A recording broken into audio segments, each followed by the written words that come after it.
Archana, welcome to my kitchen. Today I'm going to show you how to make bread upma. Well, it's not so classic breakfast dish, but it's a delicious way to use up leftover bread. All we have to do is toast some bread slices and toss it up with some tomatoes, sambar powder and onions. So without wasting any time, let's dive right in to see how to make this dish.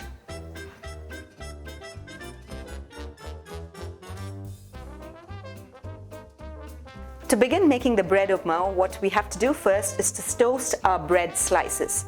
I have already toasted my bread slices. I used a toaster. I buttered them and cut them into small dices. And what you will have is crisp bread dices, and they taste delicious for a bread upma. So let's begin. Into a preheated pan, add in some oil. I'll add in the mustard seeds and allow it to crackle. Once the mustard seeds begin to crackle, we'll add in the curry leaves and the thinly sliced onions, some green chillies, and we'll give the onion a good stir in the pan until it becomes lightly tender. You want the onions to be soft, so they blend well along with the upma. Notice that the onions after a couple of minutes have become tender and shrunk in size. At this stage, we'll add in the tomatoes, a pinch of turmeric powder, and the most important ingredient here is the sambar powder, and that's my twist to the bread upma recipe. It brings out a very South Indian touch to the bread upma. And stir fry until you combine the masala into the onions and the tomatoes.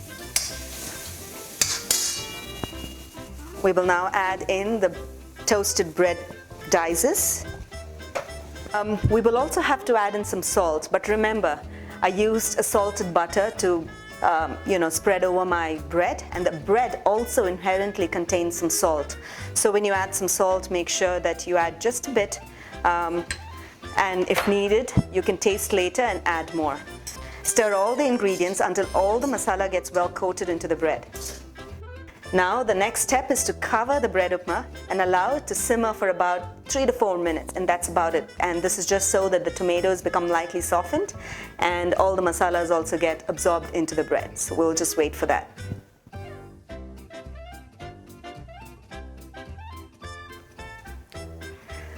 After about 3 to 4 minutes, uncover the pan and give it a stir. Notice that the tomatoes have lightly softened. You don't want them to soften too much because the juices will release itself and moisten the bread upma just perfectly.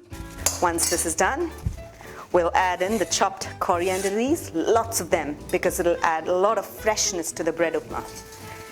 And stir it in. And your bread upma is now ready to be served for your breakfast. Hope you enjoyed watching the video recipe of bread upma, and it's very different from the regular bread toast or the suji upma or any other breakfast that we make. Do give this recipe a try, and when you do, don't forget to give your feedback in the comments below. I'll be looking forward to hearing back from you. Until then, until next time, happy cooking and healthy eating.